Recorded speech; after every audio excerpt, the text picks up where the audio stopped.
کسی کا سوال آئے کسی خاتون کی طرف سے حلال ہے یا حرام ہے. دیکھو کرپٹو کرنسی کے بارے میں جو اس سافٹ ویئر کے جو ماہرین ہیں ان کی رائے میں اتنا اختلاف ہے. پہلے میں نے فتویٰ دیا جائز ہے, ان سے ہمارا رابطہ ہوا, انہوں نے ہمیں پورا سمجھایا ایسے ہوتا ہے ویسے, ہم نے کہا تو جائز ہے, میں نے فتویٰ دے دیا جائز ہے. دوسرے بڑے سے آئی لینڈ کے ہیں, وہ ٹاپ 10 میں ان کا شمار ہوتا ہے, وہ آئے, ان سے میری میٹنگ ہوئی, انہوں نے کہا بھائی یہ ناجائز ہے, اس میں یہ جو انہوں نے بتایا نا کہ میں نے کہا یہ تو صحیح نہیں ہے.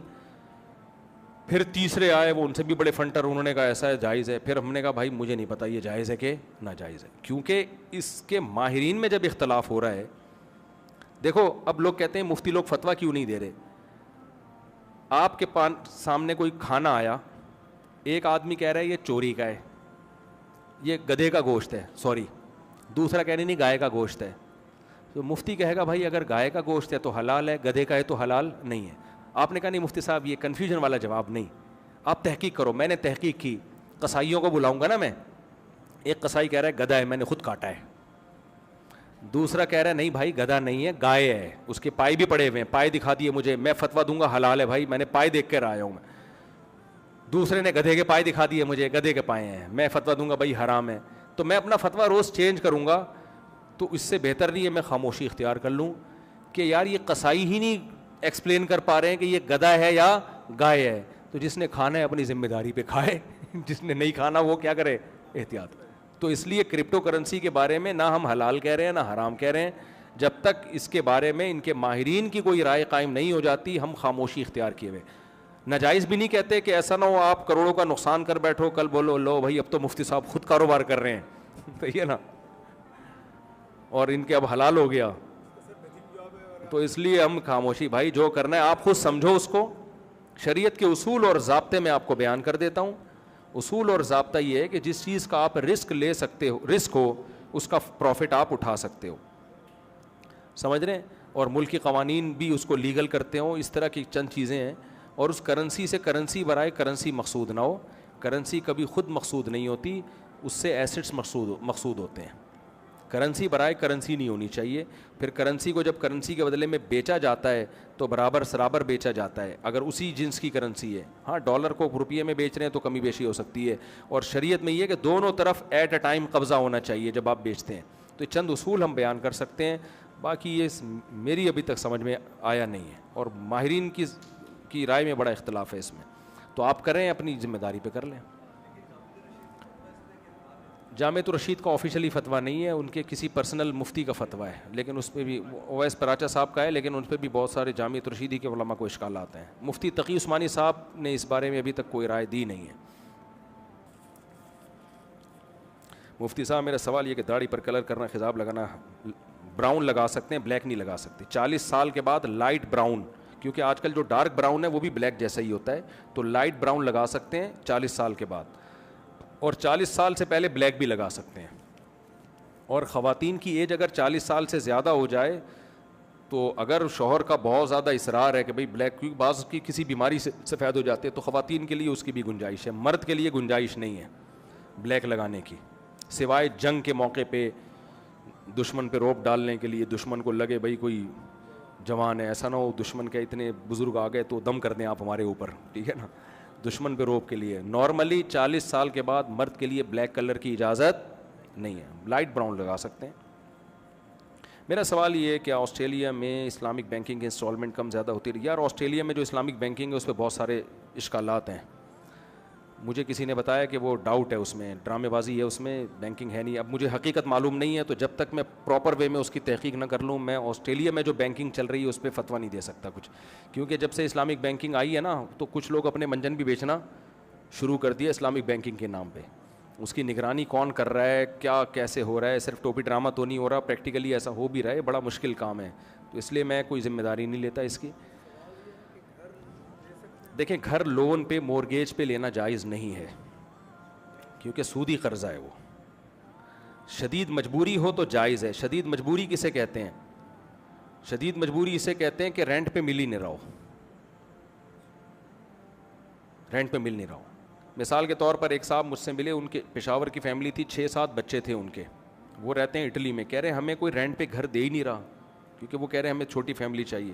تو پھر ایسی مجبوری میں اب روڈ پہ تو نہیں رہ سکتا نا انسان, تو ایسی مجبوری میں گنجائش ہے. لیکن جب تک آپ رینٹ پہ رہ سکتے ہو تو آپ کے لیے مورگیج پہ گھر لینا جائز نہیں ہے. ہاں لوگ کہتے ہیں بھائی ایک گھر تو اپنی ضرورت کی ہے تو ہم کیوں نہیں لے سکتے. گھر یقیناً انسان کی ضرورت ہے, لیکن گھر کا اپنا ہونا انسان کی ضرورت نہیں ہے. سمجھ رہے ہیں کہ نہیں سمجھ رہے؟ اپنا گھر ہونا انسان کی ضرورت اس کو کہیں گے جس کو شریعت ضرورت کہتی ہے. ورنہ تو بحریہ ٹاؤن والے ریاض ملک کہیں گے کہ میری ضرورت 6 ایسے بحریہ ٹاؤن اور بن جائیں, یہ میری بہت سخت ضرورت ہے. تو وہ تو لگژری ہے نا. گھر ضرورت ہے, روڈ پہ نہیں رہ سکتا اپنے بیوی بچوں کے ساتھ. گھر تو اگر وہ کرائے پہ ارینج ہو گیا ہے تو ضرورت آپ کی پوری ہو گئی ہے. آگے اپنا ہو اچھی بات ہے, اگر اپنا ہو تو اپنے پیسوں سے ہو, سود سے نہ ہو تو ٹھیک ہے. لیکن اگر سود پہ گھر لینا پڑ رہا ہے تو یہ جائز نہیں ہے آپ کے لیے. سمجھ رہے ہیں؟ ہاں مجبوری ہو تو ایک الگ بات ہے. مجبوری میں نے بتا دی, رینٹ پہ مل ہی نہیں رہا تو ایک الگ بات ہے.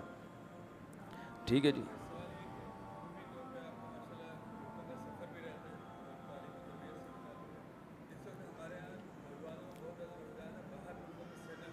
جی باہر ملکوں میں سیٹلمنٹ کو میں تو نہیں پسند کرتا. وجہ اس کی یہ کہ بہت ٹینشن والے حالات ہوتے ہیں باہر ملک میں جا کے, اور پاکستان کے حالات ابھی اچھے ہونے بھی لگے ہیں. آپ مایوسی سے نکل جائیں. ہم لوگوں نے اتنا نیگیٹو سوچ لیا ہے. ابھی دیکھو ڈالر 278 یا 279 پہ آ کے رک گیا ہے. اب کسی سے بھی بات کرو یار, ایک اچھی خبر ہے اتنے عرصے تک رک گیا, لوگ کہتے ہیں اب یہ تو مصنوعی ہے. اب نا لوگ آٹو پہ سیٹ ہو گئے ہیں. نیگیٹیوٹی میں آٹو پہ کوئی بٹن دبا کے چلا گیا ہے ہمارا. یہ مصنوعی نہیں ہے. جو اندر کی خبر ہے نا, میں ایک مشہور آدمی ہوں تو ظاہر ہے ہر طرح کے لوگوں سے اٹھنا بیٹھنا ہوگا نا ہمارا. کیا خیال ہے؟ ہر طرح سے. میں رکشے والے کے پاس بھی بیٹھتا ہوں, اور بڑے بڑے بیوروکریٹس ہیں ان سے بھی ہماری گپ شپ ہوتی ہے. ہر طرح کے لوگوں سے ملتے ہیں ہم لوگ. تو ڈالر اصل میں 278 یا 280 چل رہا ہے میرا خیال ہے, اصل میں اور نیچے آ چکا ہے. اس کو یہاں روکا گیا ہے کہ ایک دم سے نیچے آنے میں بھی بہت سارے نقصانات ہیں. ورنہ ڈالر بہت, ہماری کرنسی پہلے سے بہت زیادہ اسٹیبل ہو چکی ہے. بجلی کا بل 7 روپے جو کم کیا گیا ہے, اب لوگ اس پہ بھی باتیں کر رہے ہیں ابے یہ سب ڈرامہ نہیں ہے, یہ واقعی میں سستائی ہوئی ہے, سچی مچی کی سستائی ہے یہ. تو کبھی کوئی اچھی خبر سن کے خوش ہونے پر گورنمنٹ کی طرف سے کوئی پابندی نہیں ہے. خوش والی جیسے غم کی بات پہ غم ہونا نیچرل ہے. بہت سارے غم ہم نے پاکستان میں دیکھے. مجھے یاد ہے میں نے GTO 125 رکھی ہوئی تھی کاواساکی میں, پٹرول بہت ڈلتا تھا. میں ایک دن گیا تو پٹرول ہی مہنگا ہو جا رہا تھا. نواز شریف کی حکومت تھی, پھر مہنگا ہو گیا. میں نے کہا یہ کیا ہے یار, جب آؤ 5 روپے مہنگا. تو ایک اور ساتھ بائک میں میرے بندہ ساتھ میں نا, میں نے کہا آپ کو ٹینشن نہیں ہو رہی؟ کہہ رہے یار اکیلے میرے لیے ہوا ہوتا تو ٹینشن ہوتی, سب کے لیے ہو رہا ہے نا. تو مجھے بڑی موٹیویشن ملی اس سے. میں نے کہا بات تو صحیح ہے یار, سبھی کے لیے ہوا ہے, کوئی میرے اکیلے کے لیے تھوڑی ہوا ہے. تو جیسے غم کی خبر پہ ہمیں غم ہونا نیچرل ہے, تو خوشی کی خبر پہ خوش بھی ہو جانا چاہیے. ڈالر بہت زیادہ اسمگل ہو کے جا رہا تھا افغانستان, اس پہ آرمی نے کنٹرول کیا ہے کافی حد تک, اس کو روکا ہے, اور اس کے لیے بڑی قربانی دینی پڑی ہے. یہ بچوں یہ آسانی سے نہیں ہو گیا. بہت زیادہ فوجی جوان شہید ہوئے ہیں ہمارے بارڈر پہ, اور بھی ہو رہے ہیں. اور جو اچھی خبر آئے اس پہ خوش ہو جایا کرو, ٹھیک ہے نا, کوئی ٹیکس نہیں کٹے گا اس پہ. تو اکنامکلی پاکستان کچھ بہتری کی طرف جا رہا ہے. تو اس لیے میں کبھی مشورہ نہیں دوں گا کہ آپ باہر جائیں. یہاں بہت کچھ ہے, لیکن کوئی جا رہا ہے تو بھی جائز ہے, اس پہ بھی ہمیں اعتراض نہیں ہے. کمانے کے لیے اللہ نے پوری دنیا رکھی ہے. لیکن ایک بات ہے کہ سیفٹی کا خیال کریں. پاکستان میں کراچی میں خاص طور پر محفوظ نہیں ہیں آپ. جو ڈاکوؤں کا راج ہے اور یہ جو کچھ ہو رہا ہے نا, اس میں اگر آپ سیکیور ہونا سب سے پہلے ضروری ہے. اگر کوئی انسیکیور ہے تو پھر تو نکلے بھائی, وہ باہر جائے وہ, کیونکہ ایسے کیا فائدہ, آپ نے پیسہ کمایا کوئی ڈاکو لوٹ کے لے گیا. تو یہ بہت ہو رہا ہے. کہ میں نے ایسے کروڑ پتی لوگ دیکھے ہیں پھٹ پٹی بائکوں پہ گھوم رہے ہیں. کیا ہو گیا بھائی تمہارے پاس اتنا؟ کہتے ہیں یار اگر ہم گاڑیوں میں گھومیں گے لوٹ لے گا کوئی, ہمیں مار بھی دیں گے.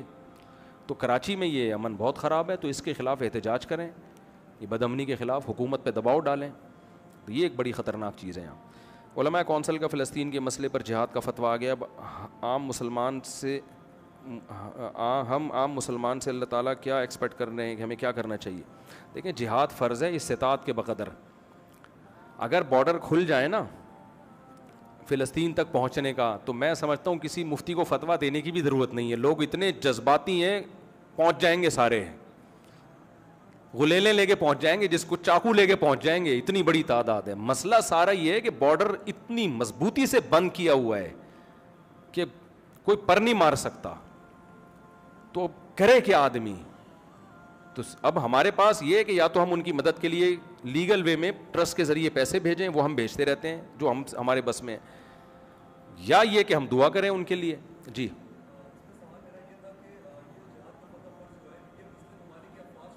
جی جی ہاں, یہ انہوں نے بھائی نے کہا ہے کہ مسلم ممالک کی افواج پہ جہاد کا فتویٰ فرض ہوا ہے, فتویٰ جو دیا گیا عام آدمی پہ نہیں. عام آدمی پہ اس لیے نہیں کہا گیا کہ جب آپ کسی ادارے کے بغیر خود سے کچھ کرتے ہو تو اس میں فساد کا خطرہ زیادہ ہوتا ہے. اس کی وجہ یہ ہے کہ یہ پتہ ہی نہیں ہوتا کہ یہ جہاد کر رہا ہے یا یہ انہی کا ایجنٹ ہے کوئی.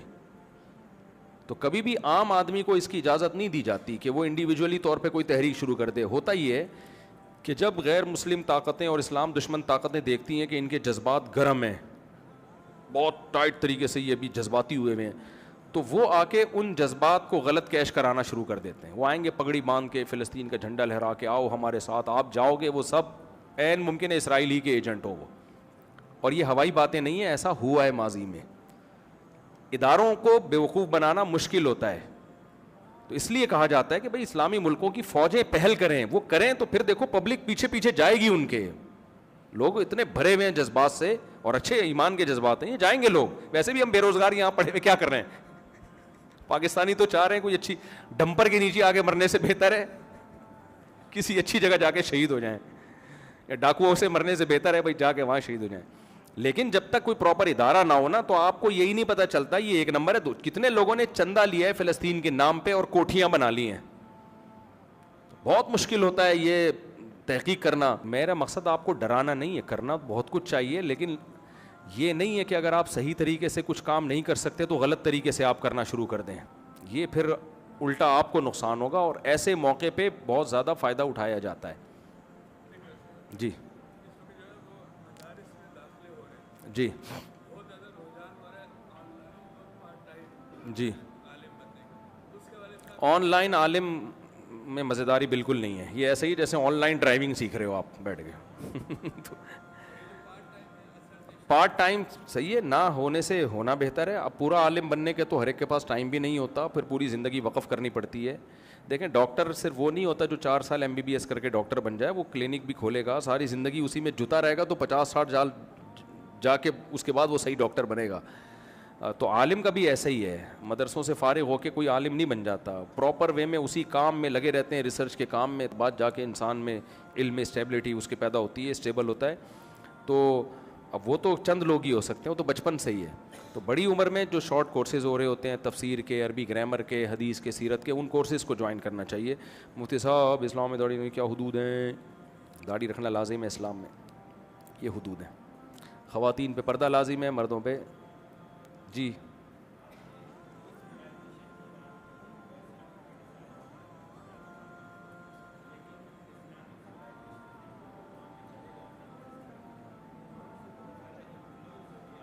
جی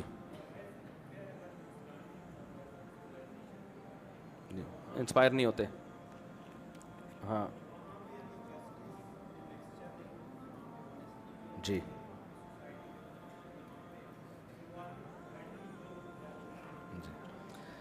دیکھیں اس کی وجہ یہی ہے نا کہ یہ اسلام کا قصور نہیں ہے نا. اسلام ہے کہاں؟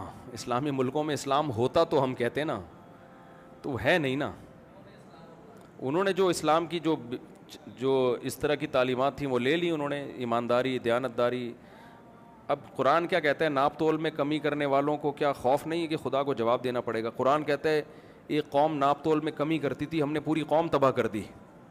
لیکن ماشاءاللہ یہ آیتیں ہم تراویح میں پڑھ کے رو رہے ہوتے ہیں, اس کے بعد جا کے پھر وہی خود ٹھگ رہے ہوتے ہیں کسٹمر کو.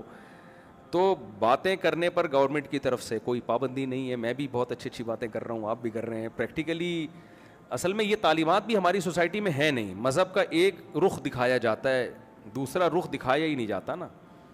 اللہ نے شعیب علیہ السلام کی قوم کو کرپشن کی وجہ سے ہلاک کیا ہے. پوری قوم تباہ ہوئی ہے کس جرم میں؟ کرپشن تھی اس میں. تو یہ اتنا بڑا جرم ہے کرپشن, ہم سب کر رہے ہیں. میں نے 5 بڑے بڑے اسمگلروں کے نام سنے, میں نام ان کے نہیں لوں گا, ایسا نہ پولیس والے مجھے بولیں کہاں ہیں وہ. تو میں پھر چوڑے میں آؤں گا. اور بہت بڑے بڑے ڈرگس کے اسمگلر ہیں, چرس اور ہیروئن کے, اور پانچوں کے نام بتاؤں کیا ہیں؟ فرضی نام لے رہا ہوں, اوریجنل نام نہیں ہے. ایک کا میں نے پوچھا یار اس کا نام کہتے ہیں حاجی سلیم, یہ کون ہے جی؟ حاجی جمشید. یہ کون ہے جی؟ حاجی ستار. یہ کون ہے جی؟ حاجی وسیم. یہ کون ہے جی؟ حاجی غفار. میں نے کہا حاجی لگانا ضروری ہے یار, کام کیا ہے؟ ہیروئن کے اسمگلر, چرس کے اسمگلر, کھرب پتی, سب کیا ہیں؟ حاجی. اور آپ ان کے کپڑے دیکھیں, سفید کاٹن کلف, مونچھیں وونچھیں صاف, ایسے لگ رہا ہے آدمی کہتا ہے ابھی حج کر کے ابھی آیا ہے. صحیح ہے نا؟ تو یہ چل رہا ہے مارکیٹ میں.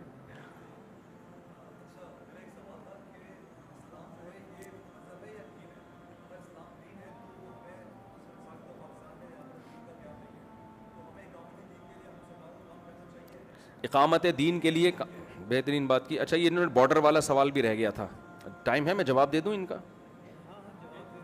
دو سوالوں کا میں جواب دے دوں, 2 سوالوں کا جواب دے دیتا ہوں.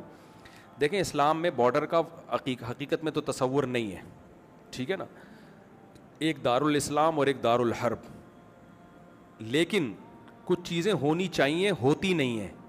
جب نہیں ہے تو پھر کیا کرنا چاہیے, یہ بھی اسلام نے ہمیں بتایا ہے. میں ایک مثال سے بات سمجھاتا ہوں. اسلام نے کہا جو حاکم ہے نا, جو آپ کا خلیفہ یا لیڈر یا حاکم, وہ نیک ہونا چاہیے, وہ پڑھا لکھا ہونا چاہیے, وہ عالم ہونا چاہیے. کیا خیال ہے؟ ہونا تو یہی چاہیے, لیکن جب نہیں ہے تو کیا کریں؟ ہے کون جناب؟ تو اب کیا کریں, اس کو بم سے اڑا دیں؟ تو اسلام نے دوسرا بھی ہمیں حکم دیا, اسمعوا واطیعوا ولو استعمل علیکم رجل حبشی کأن رأسہ ذبیبہ. صحیح بخاری مسلم کی بہت ساری حدیثیں اس پر, کہ جب بھی کوئی ایک حاکم ہو, چاہے جو مرضی ہو, تم نے امت کی اجتماعیت کے لیے اس کی اطاعت کرنی ہے. اور آسان, میں آپ کی بات کی طرف آ رہا ہوں. امام کیسا ہونا چاہیے؟ پوری داڑھی ہو, نیک ہو, بہتر ہے 4 بیویاں ہوں. ایک مثال دے رہا ہوں میں, صحیح ہے نا, شریف شرفاء ہونا چاہیے, ایسے آدمی کو امام بنایا جائے. لیکن فقہا نے ساتھ ساتھ یہ بھی لکھا اگر نہیں ہے تو جو ہے نماز اس کے پیچھے پڑھو آپ, صحیح ہے نا, جماعت نہیں چھوڑ سکتے. کیوں؟ اسلام اجتماعیت پہ زور دیتا ہے. کسی کی انفرادی حیثیت کو خراب بھی ہے برداشت کیا جائے گا اجتماعیت کے لیے.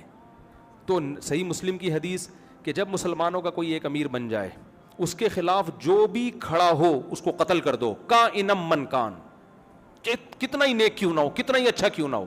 بھائی جب ایک ہے تو اجتماعیت ٹوٹ رہی ہے, پاور ختم ہو جائے گی, آپ کی طاقت ختم ہو جائے گی. تو اس کی وجہ, تبھی یزید کے ہاتھ پہ زیادہ تر صحابہ نے بیعت کی ہے, حالانکہ اس پہ بڑے اشکالات تھے, لیکن وہ بیعت اسی بیس پہ کی ہے, بھائی پاور اس کے پاس ہے. تو اگر ہم بغاوت کریں گے تو 2 ریاستیں ہو جائیں گی, امت کا شیرازہ بکھر جائے. حجاج بن یوسف کتنا ظالم تھا, حضرت ابو ہریرہ جیسے صحابی حجاج بن یوسف کے پیچھے نماز پڑھا کرتے تھے, آ کے جمعے کی نماز بھی اسی کے پیچھے پڑھ رہے ہیں, اسی کی اطاعت کر رہے ہیں, بڑے بڑے صحابہ. تو ہونا تو بہت کچھ چاہیے, یہ لکیریں نہیں ہونی چاہیے, سعودی عرب, پاکستان, مسقط, دبئی ایک اسلامک اسٹیٹ ہونی چاہیے. لیکن جب نہیں ہے تو کیا کریں؟ تو ان کو جوڑنے کے چکر میں اگر یہ ڈر ہے نا کہ مزید ٹوٹ جائیں گی, تو بھائی جتنے ٹوٹے ہوئے ہیں فی الحال اس پہ گزارا کرو.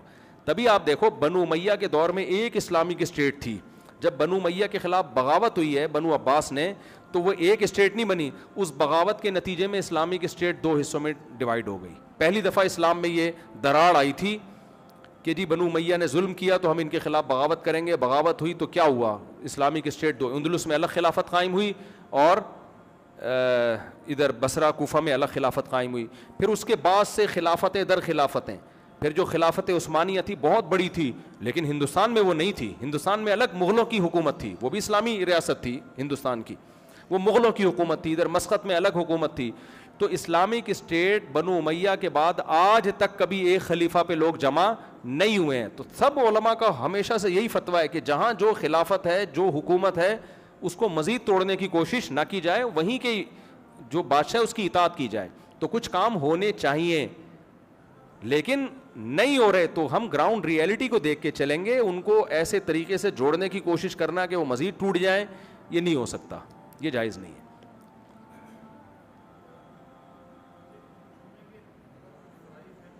جمعے کے فرائض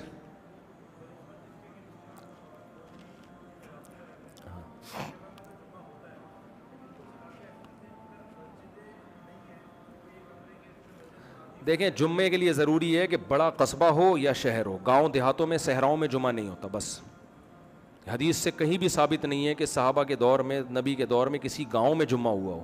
گاؤں کے لوگ مدینہ آیا کرتے تھے. اصل میں جمعے کو اسلام نے ایک پروٹوکول دیا ہے کہ یہ آبادی میں ہونا چاہیے, شہر میں ہونا چاہیے, بڑا قصبہ میں ہونا چاہیے. ہمیں کہیں بھی نہیں ملتا. بعض لوگ کہتے ہیں وہ بحرین میں کوئی گاؤں تھا. وہ بھائی بحرین اتنے سارے گاؤں ٹاپ کے آپ بحرین کیوں پہنچ رہے تھے مدینہ سے؟ تو اس راستے میں جتنے گاؤں تھے کہیں بھی نہیں ہوتا تھا جمعہ. تو اور وہ بھی قصبہ کبیرہ تھا جو بحرین میں, جو ہمیں روایات میں ملتا ہے. بحرین یا قطر میں کہاں واللہ عالم, لیکن ہمیں نبی کے دور میں کہیں نہیں ملتا کہ کسی گاؤں میں صحراؤں میں جمعہ پڑھا گیا ہو. جمعہ بھی اور عید بھی.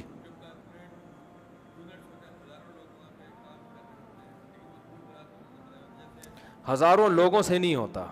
لوگ جتنے جنگل میں 1,000 لوگ بھی ہوں گے جمعہ نہیں ہوگا وہاں پہ, ظہر پڑھیں گے. اور شہر میں 4 آدمی بھی ہوں تو جمعہ پڑھ لیں. وہ سمجھ رہے ہیں, 2 آدمی جمعہ نہیں پڑھ سکتے.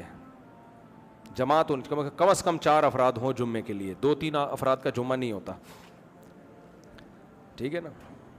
چلیں بھائی کافی ہو گیا میرا خیال ہے. سبحانک اللہم و بحمدک اشہد ان لا الہ الا انت. چلیں ٹھیک ہے, نماز پڑھیں.